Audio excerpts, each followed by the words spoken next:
Mm. Hello, I am Lisa J. Stocks. Thank you for tuning in for this week's Stock Talk episode. And today we're going to be looking at one of my growth portfolios, which I have on the screen already. And what I've done most recently when it comes to this portfolio is I decided to start selling my shares of FSPGX. So far, I sold 25 shares when it comes to this investment. And I'm definitely not against it. I think it is a good, solid growth fund, but it's not the right fit for my portfolio right now. It's not complementing the other investments that I've added into my portfolio so far. And so I've decided to shift out of it. But please know that it could be the right fit for your portfolio. I already have another portfolio with about 750 shares of FXAIX. And this is one that I didn't want to hold on to. And then 5 years, 7 years down the road, I feel like it's been moving more like a core stable position as opposed to the stronger growth position that I wanted it to hold in my portfolio. And so I've decided to start shifting into other investments. The two that are going to be getting attention are VGT as well as SMH, which have smaller positions right now than my SPMO, which I recently got to my 200 shares on. So this portfolio right here is going to be focused on growth. There are a few straggler shares of FXAIX, but I don't feel inclined to sell them, even though my largest position is in another portfolio. At one point, this portfolio is built from job number 3. And so at one point when I was at that job, I had shifted my entire deposit to go into FXAIX once I discovered it. So let's talk a little bit more about the fund that I'm leaving and why I decided to work on VGT as well as SPMO when it comes to this. So let me see, what am I doing? Okay, so I'm going to remove this. I'm going to go over to here. Okay, so this is a look at the funds that I currently have in that portfolio. And it's just my personal preference when it comes to my retirement accounts. I like to have a lot more ETFs and mutual funds there as opposed to individual stocks that I have to keep up with on a more, constant basis. Most, even in my taxable accounts, the individual stocks that I add to my portfolio are not ones that I have to babysit. I don't have a stop loss on them. They are quality blue chip stocks that I intend to hold on long term. They are leaders in their industry. So I don't have a huge worry on holding on to them over there also, but I just wanted a little bit more simplicity when it comes to my long-term retirement accounts. But like I said, personal preference. I do have a few individual stocks over there, like some Microsoft, Meta, Nvidia, and Taiwan Semi, to name a couple. But I do try to just keep that even more selective than I do with my taxable accounts, try to keep more funds there. Now, back to FSPGX, and this is the fund that I've decided to lessen my position in. I only had 100 shares, which was about maybe $4,800 position, because right now it's about $48 and I had 100. I've now cut it down to 75. When it comes to this fund, it has 374 different holdings. It's 54% tech, about 17% communication services, and 8% industrials, just to give you an idea of the mix. My portfolio is heavily into tech, but tech is what has been thriving and what has been building into my portfolio that has really given it the boost. And just by investing into funds that are market cap weighted, they're going to be heavily into tech because those are the largest companies when it comes to the US, just like Nvidia, which Keenan is mentioning in the chat right now. Nvidia's earnings are coming up on Wednesday, so we'll be touching on that. So I'll tell you, let's go back to looking at the holdings. Speaking of Nvidia, and KG, thank you for tuning in and chatting. So looking at these funds, SMH, VGT, FSPGX, what is the top holding in all of them? Nvidia. It's the largest company in the US. There's different weightings when it comes to how much of a exposure you get to it in each of these funds. And that's where the differences come in when you see the performance and what I'm trying to achieve by not just having S&P 500 investments when it comes to my portfolio. So guys, I'm trying to get through some of my content. I will take a break and take a look at the chat. So hold tight for a few minutes, but thank you everyone that has tuned in so far. So, okay, I gave you a little bit of that breakdown of, what's in FSPGX, how many holdings there are and whatnot. So now let's take a closer look at what is in VGT. Now, I could have gone to another growth funds, but I wanted to step it up even further. And so VGT is giving me that. This is the Vanguard Information Technology ETF. And it's about $118 per share. And this one has 327 different holdings in it, which is not that much less than what we have in FSPGX. But this one is strictly technology. And so it makes a big difference on the way that it's able to perform. It's a pure tech fund. So higher performance we're going to get here. A bit of a higher expense ratio at 0.09%, but I feel that it's worth it. And as you take a look at the details with me, you'll make the decision for yourself if you agree.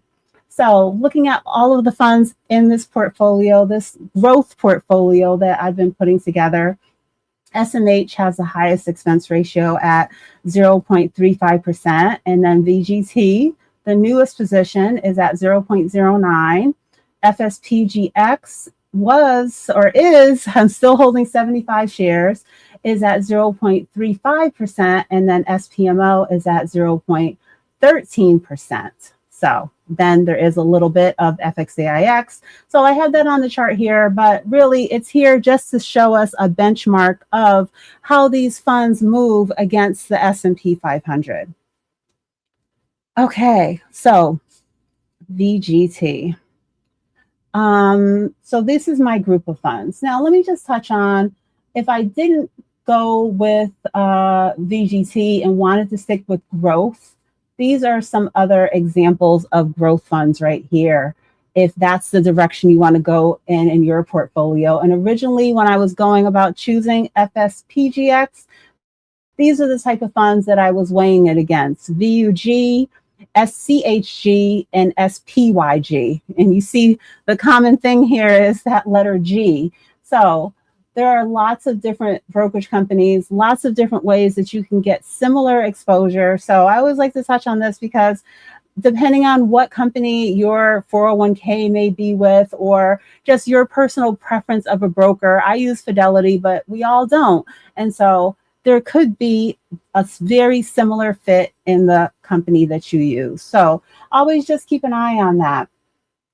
All right, so these funds, taking a look at the growth funds that I was considering versus all of those growth funds versus VGT, the one that I decided to shift to and step it up and just go more towards tech as opposed to that more diverse growth that's going to give you exposure to those other sectors.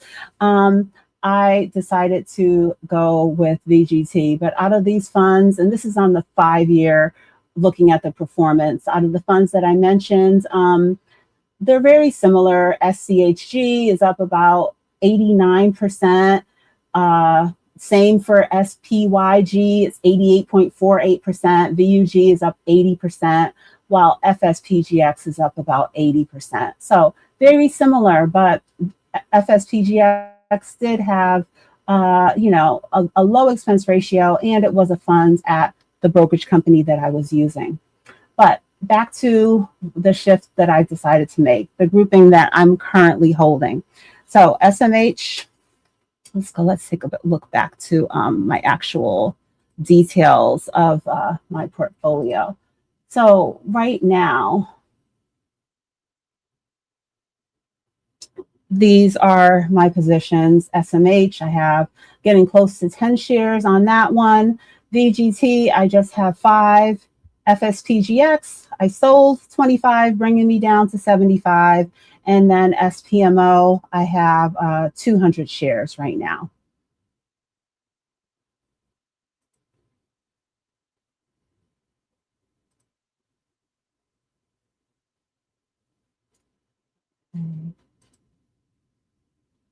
All right, trying to get back to where we were. All right, so I'm going to use 5 years on performance. Thank you for sharing that milestone, Joe. I see you. I appreciate you. Okay. All right. So now back to looking at the performance of these funds.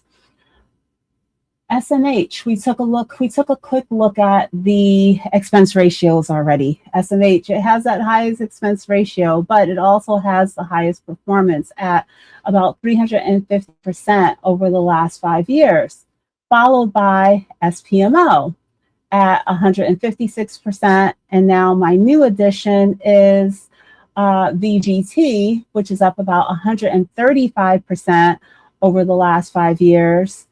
And these are all beating the S&P 500, which we have in here as FXAX, which is up 85%.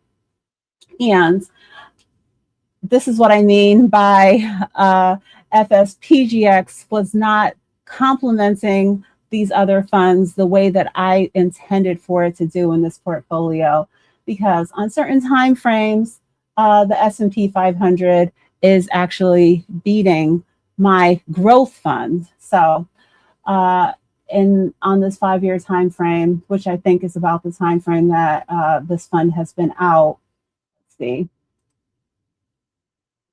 it's been around since 2016. So it doesn't have the 10 years yet, but it's getting close. But this is a solid time frame that we're able to see it performance wise.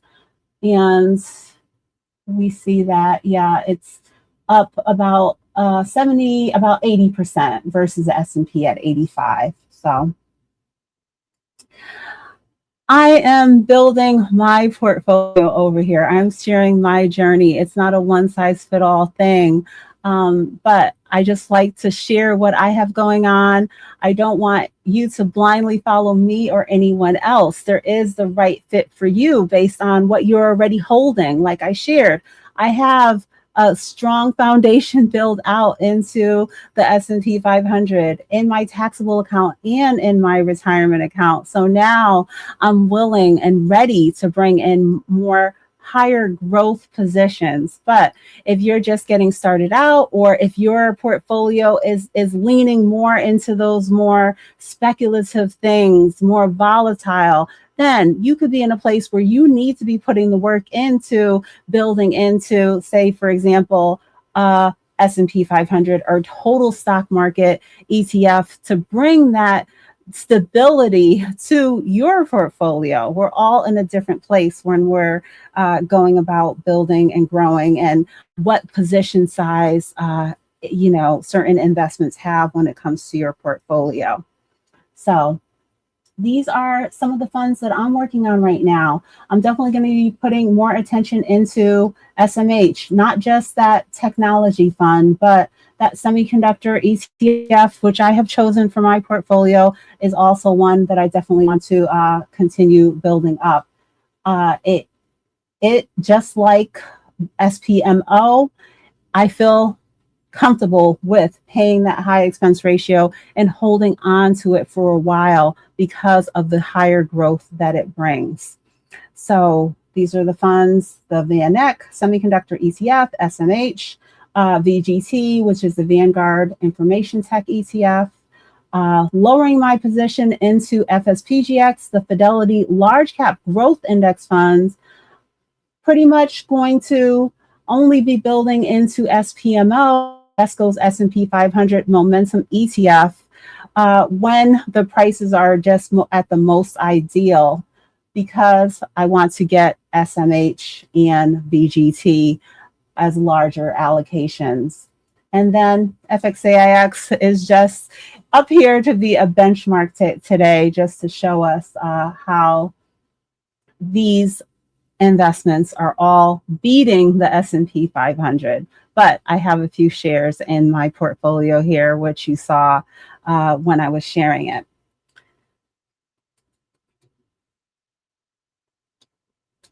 So tech has been driving everything: AI, cloud, software, automation, and semiconductors plays a role in so many different things, even if you don't realize it. And when you combine broad tech, semiconductors, my momentum ETF, this is what's bringing my portfolio the additional boost in a way that I am ready for, now that I know that I have the stability in other areas of my portfolio. So, all right. So now I'm gonna take a break, a quick station break, and acknowledge the chat. Let me see. Thank you so much. We do greatly appreciate it. Thank you, Elevated, for that super chat. And also, thank you to Thrive and Glow with Joe for sharing her member milestone. She has been a member of this channel from the start, 24 months now, and I appreciate all of your support. So, guys, members that are in the chat right now, I put up a post last night. Please make sure you know your questions and issues are always going to be prioritized. So drop any questions, put in your requests for a members only live stream. And, you know, you could look out and it could just be a one-on-one chat if other channel members don't correspond and want to tune in at that same time. But feel free to drop that in the members chat that I put up last night. So David and the moderators also, shout out to the moderators, Daryl, and all of those that are here that tune in regular to support the channel in that way. Okay, so, all right, guys. So let me know if you have any questions, comments on what I've been working towards here with this group of ETFs. What do you think of these additions and how they complement each other? Next thing we're going to take a look at is some of the funds overlap when it comes to these investments. And I definitely want to encourage you guys to take a look at that when it comes to your portfolio, because if you do have a lot of overlap, that could mean that you have space in your portfolio for something else, another type of investment that you have a conviction in, like quantum stocks, healthcare, energy, whatever it might be for you, or an individual company that you want to have some exposure to. Okay. So David, let's see if I have any specific questions that I will do more stocks in 2027. Daryl, don't feel like you have to incorporate individual stocks to be an investor. I think when I started investing outside of my 401k, that's one thing I had in my mind. Like I have to buy Apple and Google, and I did that, but you can definitely see growth in your portfolio by sticking to an ETF or a mix of ETFs. So you don't have to take on that responsibility of betting all of your investment into one company.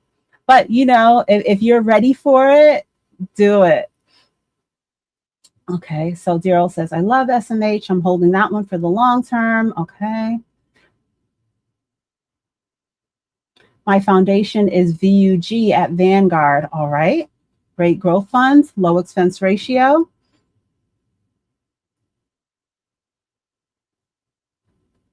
Lisa, where's your Mag 7 single stocks? My Mag 7 stocks, most of my Mag 7 is in my taxable brokerage account. I do have some Meta and Microsoft and Nvidia in my retirement or into a tax advantage account also. But I can put together something to show you like how my Mag 7 positions are looking. That could be something I do for a future live stream. Thank you, Kevin, for tuning in. Taking a look. If there's any questions or comments, please drop them before we start going back to look at some fund overlap. What are my top holdings? Charlie Brown, are you still here? Charlie Brown, I would say one of my top holdings is FXAIX. In my taxable brokerage account, a larger position I have when it comes to an individual stock is Apple. That's because when I first started, like I said, when I first started investing outside of my 401k, I first started, investing for myself in a taxable brokerage account, building my daughter's portfolio. Apple was one that I was going to very often and investing into.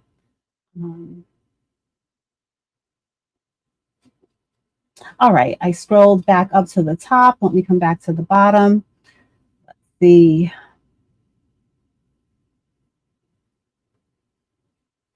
Hello, Roberts. One of my thoughts on XLK versus VGT. I actually think I have a video on that, and there might be a third in that mix when I did it. But we can let me get through my topic of the day, and then maybe we can take a look at that. But let me see if I can find that video actually. And thank you guys for tuning in. Let's see. So a lot of these funds, they can be very, very similar, but sometimes there are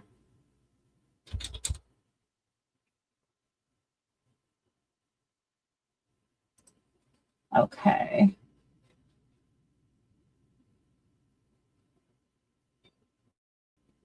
Sometimes there are notable differences when it comes to the expense ratios and performance, but we'll take a look at this one if we have a chance. So what I did in this video was dropping it in the chat if you're able to take a note of it and then come back to it after the live. So we'll take a look at FTEC, VGT, and XLK. We'll take a look at how those three have been performing. Okay, so I jotted that down and I dropped the link to that video in the chat. Now let's go back to fund overlap. All right, so right now I'm still sharing the portfolio. We're going to go to ETF RC. Here we go. Brush.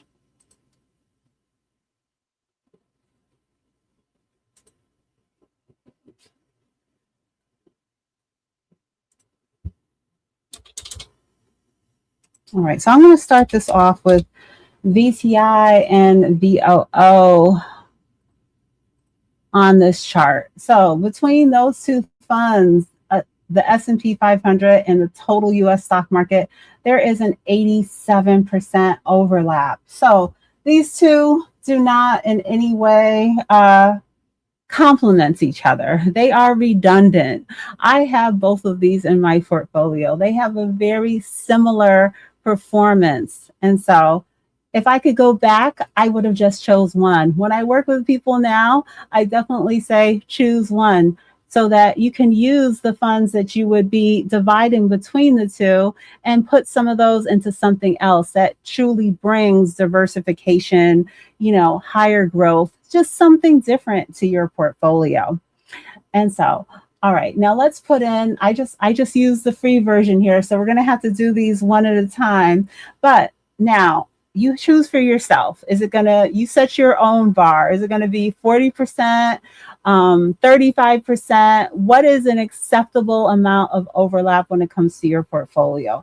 As we looked at across these funds, all of them have the top holding of Nvidia, whether we're talking about semiconductors, the S&P, the total stock market, growth funds, most likely Nvidia is going to be a top holding. These companies that are thriving right now, that have those highest market caps, are going to be leaders. So you're going to get overlap when it comes to your investing, even if you do a mix of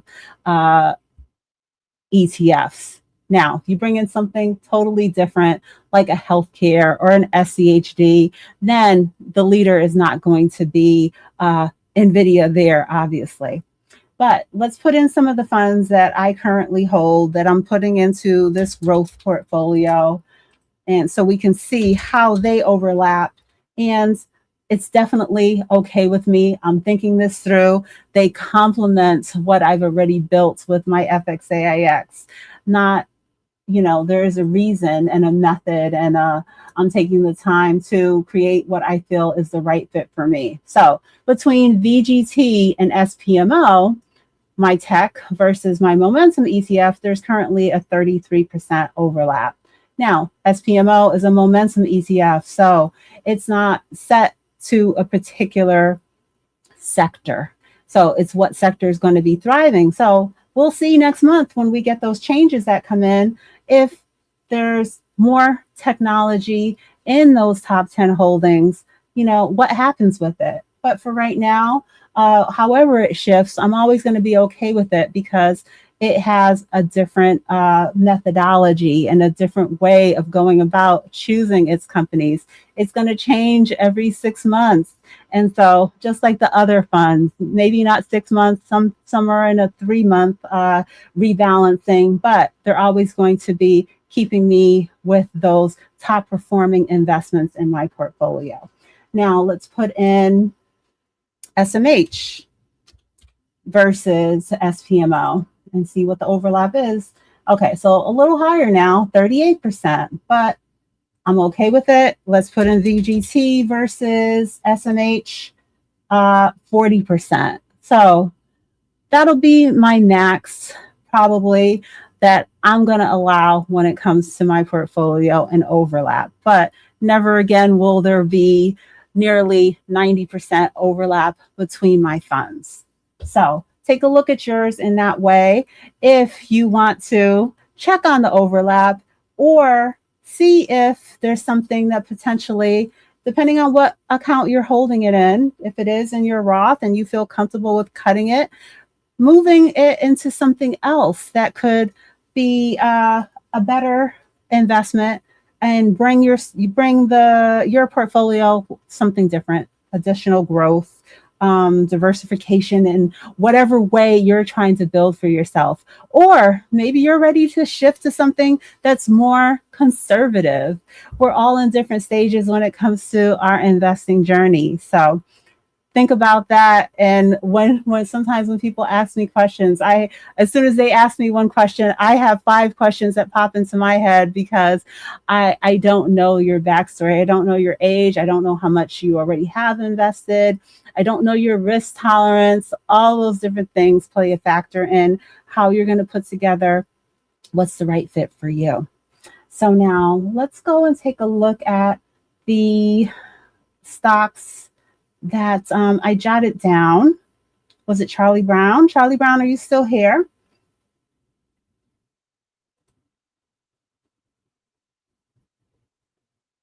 Let's take a look at that group of funds. Maybe I can use this one. All right, so I'm going to get rid of the growth stocks, but like I said, these are some. I'll take off VGT. All right. If anyone is interested and wants to take a screenshot, we have growth stocks here: VUG, SCHG, SPYG, and FSPGX. Those are some growth funds. If you're doing research and that's an area that you want in your portfolio. But we're going to clear this off and put in the tech funds that I recently got a comment on. So VGT, XLK, and we're going to throw FTEC in there. That's the Vanguard technology ETF. So this is a way that you can get exposure to tech in your portfolio. And right now I've decided to go with VGT when it comes to mine. Okay, so the performance, this is the performance on the 5-year. Oh, it's clocking. Let's see if it comes back. Okay, there it is. Okay, so when it comes to performance on the 5-year, XLK is up about 144%. FTEC is up 138%, and then VGT is up about 135%. So close, but XLK is coming in the highest when it comes to performance. And this is on the 5-year, as I said. Okay. And then taking a look at the expense ratios, VGT is at 0.09, and then XLK and FTEC are at 0.08. So over the long term, you might slightly outperform by choosing to go with XLK. Let's take a look at the weighting. Let's put this out to the 10-year. Are they all over 10 years old when it comes to these funds? Yes. So if we look out to the 10-year, the performance gets a little, on average, the performance for all of the funds are about 24%, 24.3, 24.1, 24.1 for FTEC. So it seems as like it's going to narrow as far as holding this one long term. Let's see.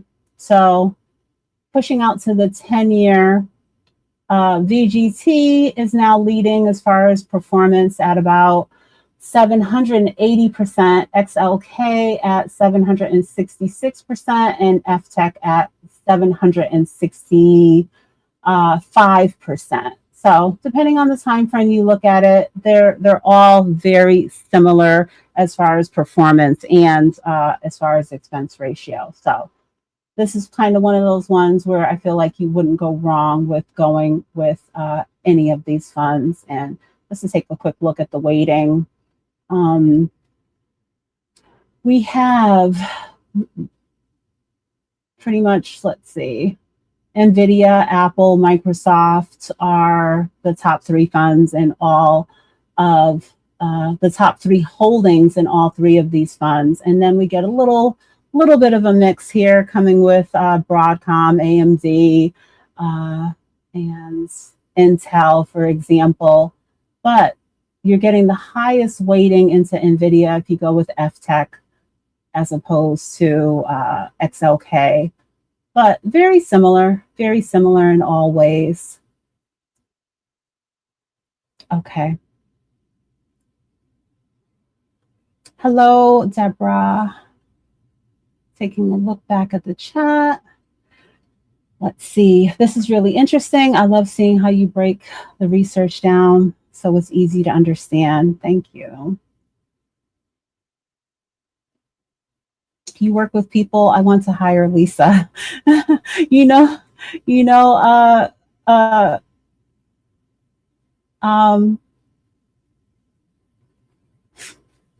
Flavor Chef Chicken. Please let me know what is your first name that I could refer to you as when you're in the chat. Flavor Chef. But yes, we worked together one-on-one and got some improvement going when it comes to some issues and obstacles when it comes to finances. Okay. All right. So now the last thing I wanted to touch on today, and let's go back. So really just to recap what we've been talking about today. I was sharing how I sold 25 shares of FSPGX, and right now I'm going to be working on giving attention to SMH and VGT when it comes to my portfolio that I'm sharing right here. Those are smaller positions that I want to get built up. I'm not saying that they're going to get to the 200 share mark that I've done with SPMO, but more substantial than where they are currently at 5 shares and 10 shares. So now I want to talk a little bit about an article that I was taking a look at last night. And I thought that it was interesting. And just to touch on my my VGT, I do have a couple of limit orders sitting in order to catch some of those lower share prices, but I'm going to be making a daily commitment to add, $10, 0.1 of a share, however I decide to go about it, but small amounts on a daily basis into those positions that I'm working on.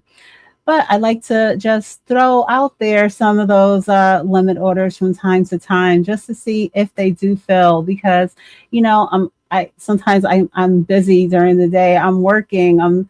I'm day and night. I could be working. I could be giving someone a ride. I could be occupied with so many different things. But there are ways for me to still be building my portfolio and catching those share prices that I want, just by having that order sitting and waiting.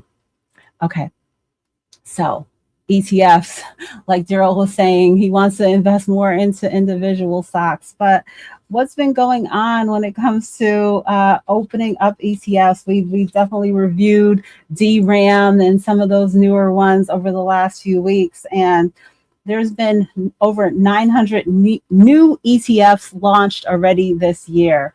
This is what this graph is showing. And it seems like we could be on track to have even more this year than we did last year. So these brokerage companies are trying to package up these companies for us. Now, they come with a fee. So there definitely will be some out there that I will never be incorporating because the expense ratio does not fit my long-term goals. But Wall Street is trying to go about packaging up lots of different things for us to be able to invest into. And I'm going to talk about 2 proposed ETFs. These are proposed. These are not approved yet because, like I said, they're building into this, but who knows. And 2 that I found interesting. Well, I'll start off with the silly one because there's one up here. Let me change this so you can take a look. And I'll share. I put the article on my community page in the comments of the live stream posts in case you want to take a look at it after. So this is just ridiculous. What Wall Street wants to turn into ETFs. The top one that they have here is a fund that tracks NHL teams. So this index would be tied to the performance of hockey teams. So yeah, it's like they're trying to mix sports betting with our investing. So it's getting crazy out here. Now, 2 more edgy but realistic, much more realistic funds are the second one on the list here, which is a fund called the Jensen Interview ETF. So this is a fund that would be linked to Jensen Huang, the CEO of Nvidia, things that he mentions when he's out and about on the microphone at different events and things like that. So it'll literally be tracking the 30-day of different investments that he has mentioned publicly. And so they anticipate that this could be 15 to 40 different stocks related to themes that he mentions. So guys, these are proposed ETFs. These are not things that you can invest into yet, but I thought that this was something fun and interesting to talk about. Now,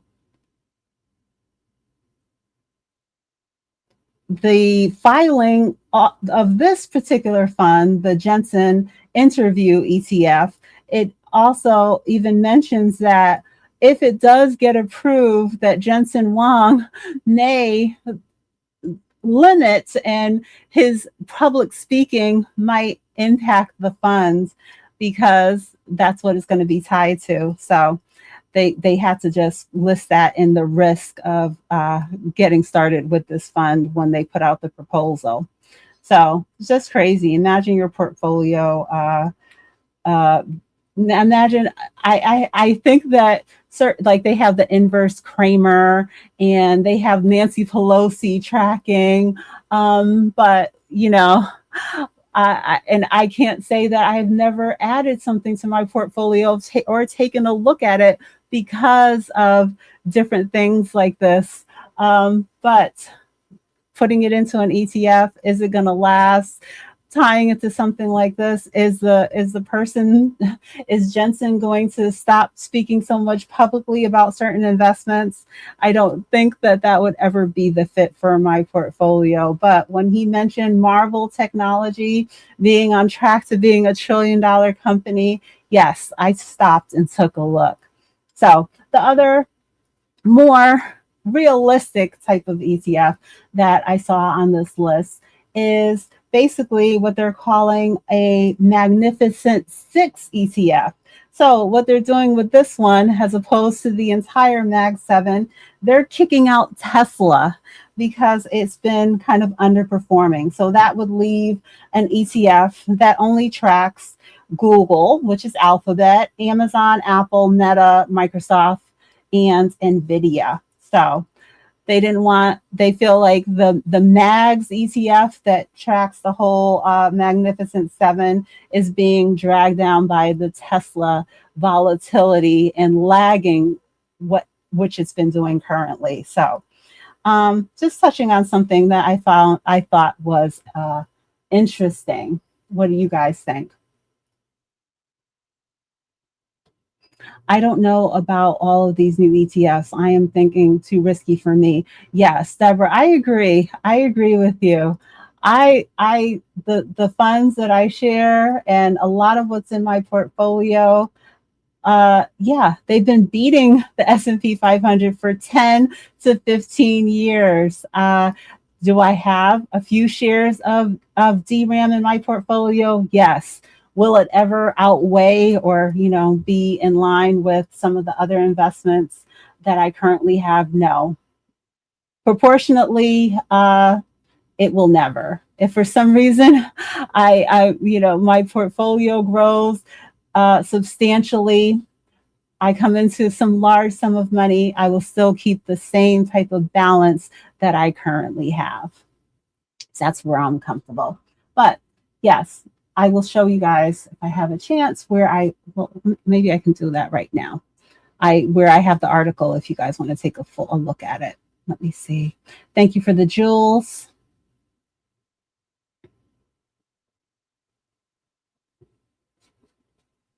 Okay.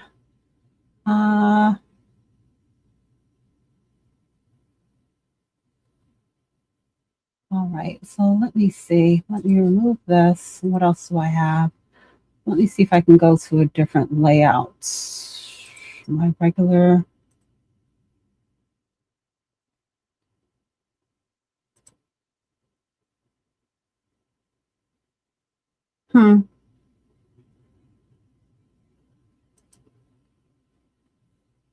Okay.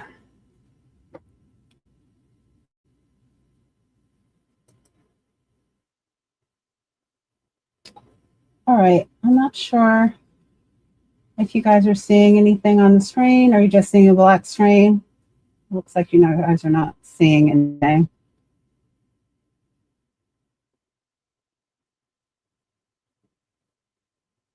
All right, I'm going to remove this because it's just not showing anything.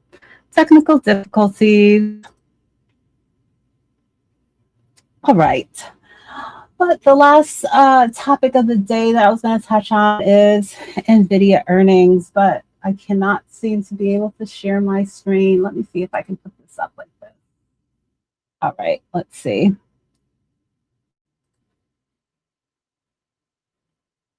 There we go. Now you can see. Nvidia's earnings are coming up on Wednesday. And like we've been touching on throughout the show, it is the largest company in the US by market cap. And so it's going to move the market. It always does. And I touched on it in my one of my most recent videos. I put out a short. I want you guys, if you are traders, be mindful. You never know which way Nvidia can go. Out of the last 4 earnings reports, they beat, and the next day the stock dropped. So be ready for that. If you're not an investor, if you're not a trader, just an investor, you might want to have your eyes open to a buying opportunity if it does drop and it's a position that you're still working on building into it. But out of the last 10 earnings reports, 5 of them Nvidia has dropped and 5 of them Nvidia has gone up. But 4 in a row, these last 4 earnings reports, it drops after earnings. So be ready for that. This would be a situation, talking about traders, this would be a situation where you could consider doing a straddle, because as I was sharing in my recent video, it could take a 6% swing up or a 6% swing down, as opposed to having an options trade and just having a hedge. You have a high, I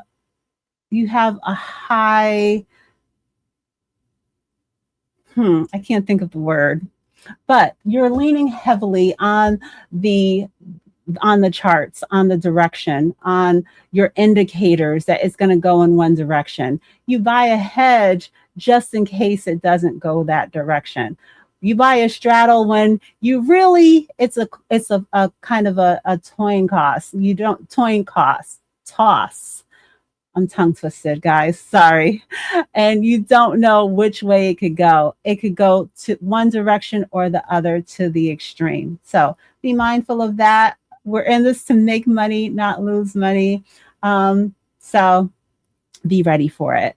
But if you are just an investor, like I said, you might be able to add to your position if Nvidia is one that's not built out for you yet. It's one that I started investing into at the beginning of the year, before they had the share split a while back. This is a couple years back, and I'll tell you, it just took off. It just took off. I couldn't find, dollar cost averaging into it. It just kept going and going higher and higher and higher, not giving myself the opportunity to continue building into it at any lower end of the share price. But I still was able to build up 2 positions of about 20 shares in 2 different portfolios. So I'm happy with that. And I'll be holding. All right. Okay, so those are the topics that I wanted to touch on today. I hope you enjoyed looking at some of those ETFs that are being proposed, and just having an idea of all of how these brokerage companies are going about continuing to create these ETF offerings. And, just like Deborah was saying in the chat, I feel the same way. I'm not jumping in. I've talked about this in past weeks about DRAM, which came out at the beginning of April. And we looked at some other funds that came out at the beginning of August 2026. You don't have that history to look back on. You have to be ready for the volatility. You have to be willing to hold on long term, or at least a year, I would think, when it comes to what you're trying to build up for yourself. Unless it is strictly a trade, you have to know what you're doing. Have a distinction as to, is this a trade? Is this an investment? Do I want to be holding on to this position? Are you taking into consideration the expense ratio? There's many things that you need to weigh. So what was I going to do? Oh, I was going to say that I put the, let's see.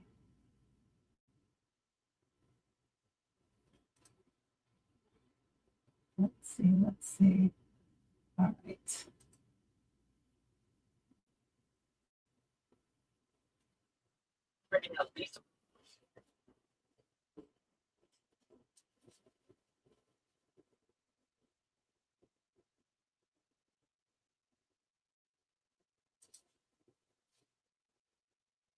Just take a look at my recent videos. I don't think Charlie is here anymore, but I did share the funds in my video link in my portfolio in my in the chat earlier of a video that I did breaking down more in detail the growth funds that we took a look at.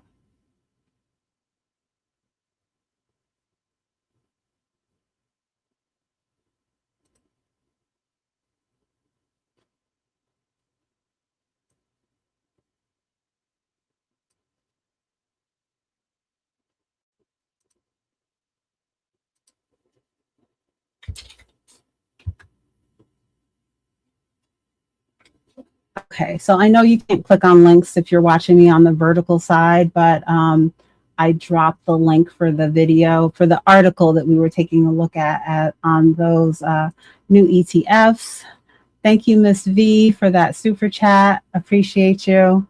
Hey, Lisa, I see you still grinding. Yes, I'm still sticking to my 3 p.m. Eastern Standard Time every Sunday as much as possible. I know I did miss 2 weeks in a row, but guys, make sure you check out my community wall. I do try to post if I'm not going to be here, as well as other information that I think is interesting and useful, just like we're talking about today, the earnings calendar, some news, different things I share here so that you can take a look. My recent videos, of course. I shared an options trade that I did recently.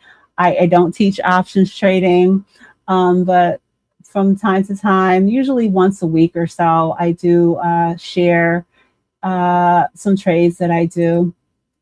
I'm not able to open this up any bigger, but this was a hood trade that I did. I was holding on to it from the Thursday before last. Let me see if I can get the date.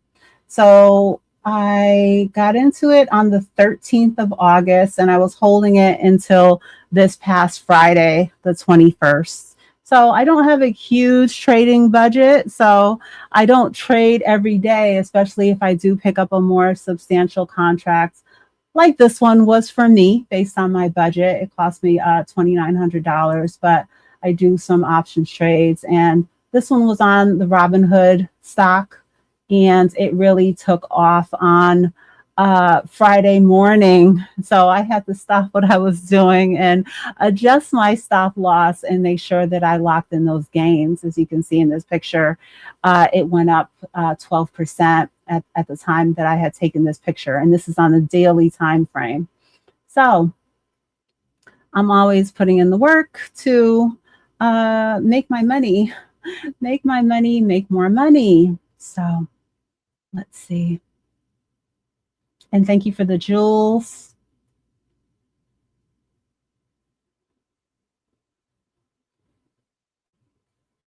All right, so I'm taking a look back at the chat. See, Lisa, did you happen to catch any of the Moderna shoot up? I did not. I did not trade any Moderna. I don't hold any shares, and I did not do any trades on Moderna.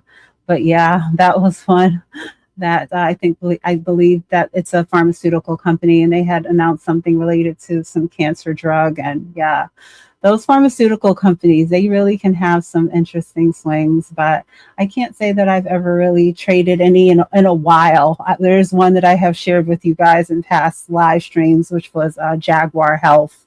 that ran from like $1 to $4 very quickly, but that was years ago. Stock Brother is someone who he actually is a nurse by profession, I believe. And yeah, he's pretty good about knowing how to navigate those type of trades and lock in those gains.